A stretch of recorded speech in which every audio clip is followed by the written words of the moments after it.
housemates, ang tunay na diwa ng Pasko ay ang pagbibigayan. Dahil dyan, mabibigyan kayo ng pagkakataon na makaabot ng mga regalo sa inyong mga mahal sa buhay. Pipili kayo ng 8 items mula sa Miniso Shops para maibigay sa inyong 8 mahal sa buhay. Pagkapili nito, ibabahagi ninyo sa mga housemates ninyo ang mga napili ninyo at kung para kanino ang bagay na yon. Enjoy, housemates, and Merry Christmas, Big Brother. Oh, housemate. Kuya! Para mas masaya, Ay, kuya! sabay-sabay nyo nang kunin yung mga gusto nyo. Makinig kayo. Pinatawag ko kayo dito sa confession room dahil sa puntong ito, ibibigay ko na sa inyo ang unang house player task. Kailangan ko ng tulong nyo. Nakakaasa ka po. Nakakaasa ka po. Merry Christmas, everybody. Ano po pala yung favorite? Ayaw nga po. Beef caldereta. Meron akong gustong ipaalam sa inyo. Dahil Pasko, bibigyan ko kayo ng pagkakataon na Kasama ang Star Dreamers. maaari kayong makapagbigay ng inyong mga regalo sa mahal nyo sa buhay. Maaari nyo ring makasama ang mahal nyo sa buhay. Okay? June Eugenio, I'm Reese's dad. June, anong klaseng anak si Reese para sa'yo? Talagang mabait siya. He's a very good kid. Had no problems with him growing up. Loves his family.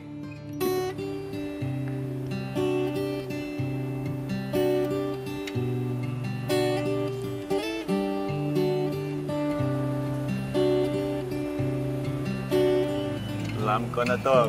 Yung umuhay po.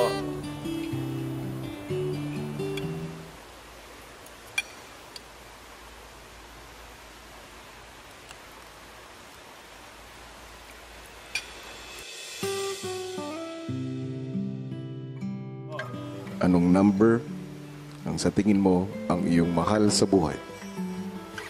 Lahat po, pero number 8 po. Yung last one po.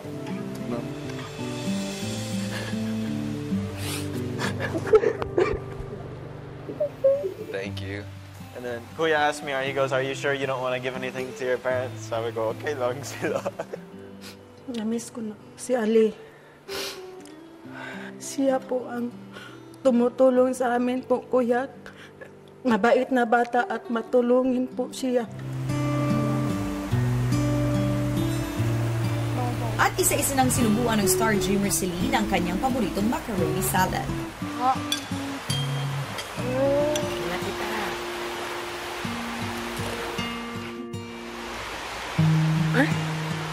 Ano po? Tanggalin mo ng blindfold. Oh, mama ko ay. Ano?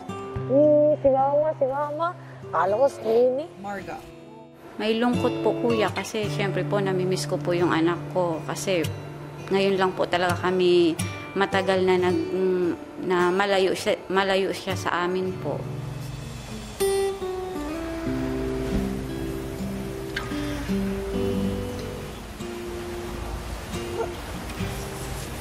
Kunti lang ha. Kunti lang. Seth, anong numero ang mahal mo sa buhay? Number 8!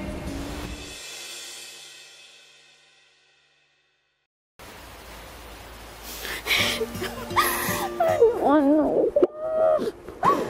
Bakit kayo naluluha? Ganyan lang ako magsalita, kuya, basta na kami si...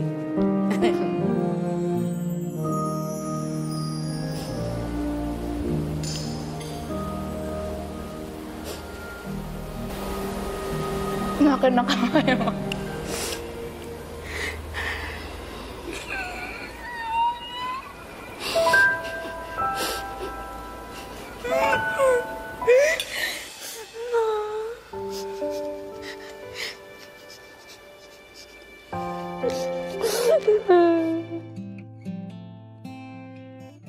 Ako po si Jude Cruz, stepfather po ni Kaori.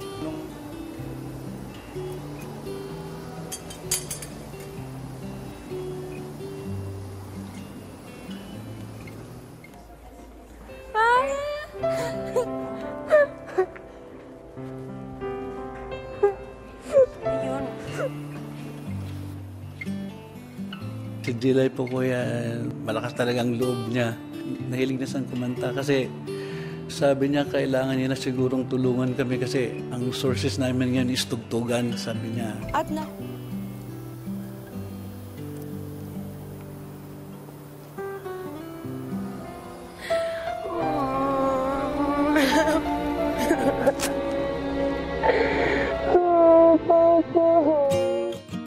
Nung maliit po siya, pag weekend po, kinukuha ko po siya. Kami nag-aalaga.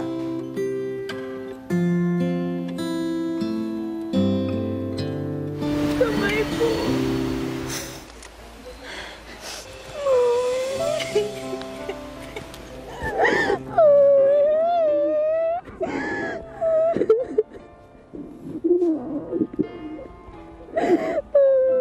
Maligayang pagdating sa aking bahay. Lola Celeste, maaari niyo po ba akong kwentuhan tungkol kay Karina?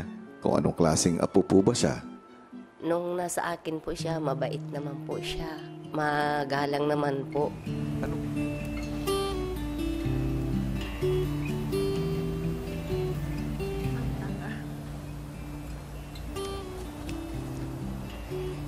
Kilala ko na to, kuya talaga. Babae. Parang lola ko to, kuya.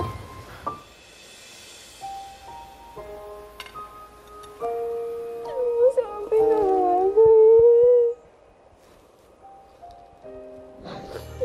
Dahil Pasko, meron akong balita. Ang unang balita, makukuha ninyo ang lahat ng pagkain na inihanda ng mga mahal nyo sa buhay. Ang ikalawang balita, ang tungkol sa inyong weekly task. Kayo ay nagwagi. Congratulations. Mas masaya po tumating pa Star Dreamers. Ano? Sorry ba? Paano ka nandito sila? Paano makakain din? Masaya po. Naghahanda na kuya. Star Dreamers, para sa inyong ikalawang house player task, isang nakakatakam na hamon ang ibibigay ko sa inyo. Upang manalo sa task, may 3 kondisyon para sa house players. Una, kailangan nilang mapakain si Missy, Cowrie at Rain ng 2 klase ng exotic food. Pangalawa, dapat mapaniwala ng 2 mapipiling house players na ang kanilang dalang exotic food ay traditional na handa tuwing Pasko. Pangatlo, dapat hindi makutuban ng housemates na isa itong task. Tapos humiling ako na sana makausap ko si Aljon.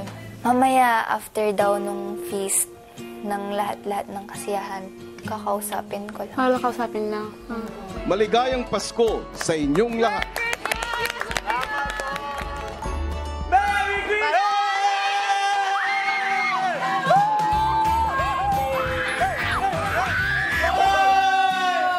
Ang pogi!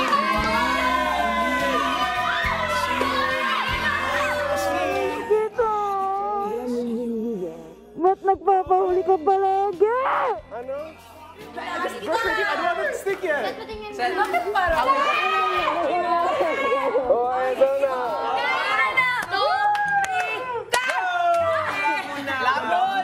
Teka. Carrie! Carrie! So yung first nating lalaroin is yung garter. Star Dreamers versus housemates yung laruin. Paunahan. Ang 3, 2,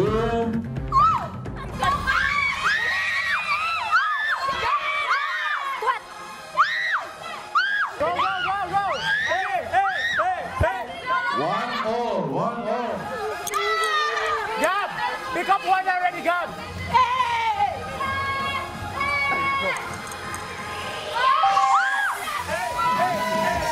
Congratulations, housemates.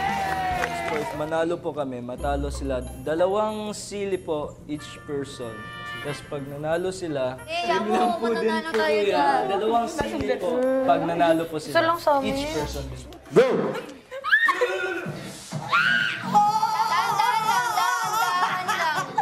Sinasabi kasi. Yun ano nga. Oh my God!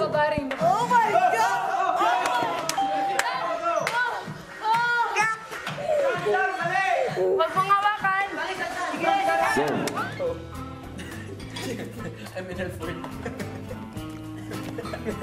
Galing! Go! Go! Go! Sige! Patingin. Oh my God, narinig niyo yun. Kunin nyo na ang lahat ng mga gifts na hinandaan nyo sa pista. Ang ganda!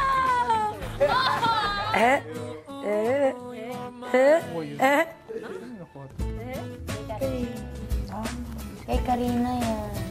Hello, go. Favorite ko. Basta, I'll wait for you. Dun sa sinabi, sa labas para mag-best friend pa tayo. Sana alam mo itong color na to. Karina. Are you happy? Hindi tayo. Napagalitan ako ni Kuya.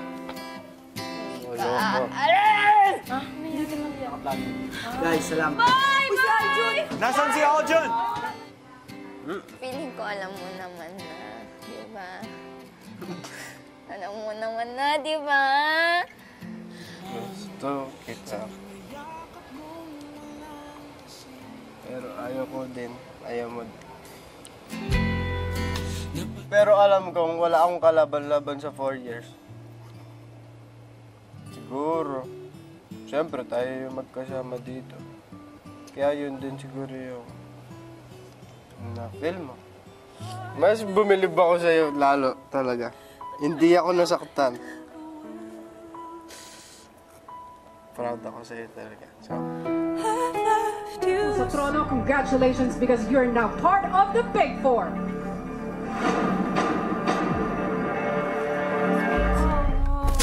No! Para maging parte ng Big Four dahil sa pagtatapos ng araw kung sino ang dalawang housemates na may suot ng Big Jump medals ay ang mga lalaban para sa Big Jump Challenges at maaaring makakuha ng slot para maging Big Four. Dumating na ang takdang panahon upang harapin ninyo ang pinakamabigat na desisyon na gagawin ninyo dito sa loob ng bahay ko. Kinakailangan ninyong pag-usapan at pagkasunduan ang isang paraan o proseso upang malaman kung sino ang dalawang pinaka-karapat-dapat na housemate na magsuot ng medalya. Personally, I also think na may iba sa atin na mas nangangailangan sa spot. Ayun, feeling ko madami rin naman ako pinagdaanan dito. Pero, pangarap ko to, pero ibibigay ko din. Kasi pumasok lang ako dito, natupad na yung pangarap. Yung mga tungtong lang ako dyan, bonus lang sa akin yun. Laban pa rin tayo kasi kunin natin yung opportunity, bibigay na sa atin. Bakit ayaw mo kuhanin? Laban na tayo. Talagang inamin ko lang kung bakit nandito ako, kung bakit lumalaban pa ako. Kasi nga gusto ko hanggang dulo. Gusto ko rin na makatungtong. Siyempre, gusto ko din na makaano din sa Big Jump Challenge. Kasi nga, hindi lang para sa akin, para din sa pamilya ko. So, ayoko sana maging selfish, pero siyempre para rin sa pamilya ko. Gusto ko rin lumaban. Kung handa niyong ibigay ang slot na ipinagkaloob sa inyo, hindi kayo karapat-dapat suportahan ng publiko. Jelay, Kauri, Lee at Rain. Dahil 4 sa inyo ang handang tumanggap sa hamong ito, 4 din ang bibigyan ko ng pagkakataon na lumahok sa Big Jump Challenge. Thank you po! Paglabas niyo mamaya, may 4 na pole na makikita sa garden. Meron din 4 na bola. Ang kailangan niyo lang gawin ay mag-ensayo kung paano balansehin yung bola doon sa dulo ng pole. Pero hindi kayo maaaring tulungan o turuan ng iba. Mahirap din to. Kailangan talaga nakatayo. Magsasorry tayo kayo. Tara, bilis. Tayo. Tara. Sasabihin natin na, sorry kuya, kung sa tingin niyo sumuko kami. Pero hindi po sa ganun, kuya. Tara. Tara. Go doorbell tayo. Pasok. Pasok tayo. Karina, Sam, Reese, Missy. Ay? Hindi talaga tayo papapasok Ganon? ni Kuya. Baka nagalit talaga si Kuya. Paano tatampo yung sa apat? Siguro. I don't think he's mad. Disappointed lang siya. Nagbigay ako ng chance sa iba. Hindi ko na gusto yung pagsasacrifice nila ngayon. Parang evidence na if you want it or not, who wants it more. Proud ako sa nila kasi lumaban sila. Pero nakita ko rin, proud rin ako sa ating apat. Kasi sobrang hirap rin mag-give way. Pero mali. Ilang sandali pa, si Kuya pinagsabihan na ang mga nasa loob ng kwarto. Bakit hindi pa natutulog ang lahat? Bakit may mga nasa labas pa? Guys! Matulog na din daw kayo. Sino sabi? Si Kuya. Sinabi niya? Oo! Oo! Hindi talaga kami kinakausap.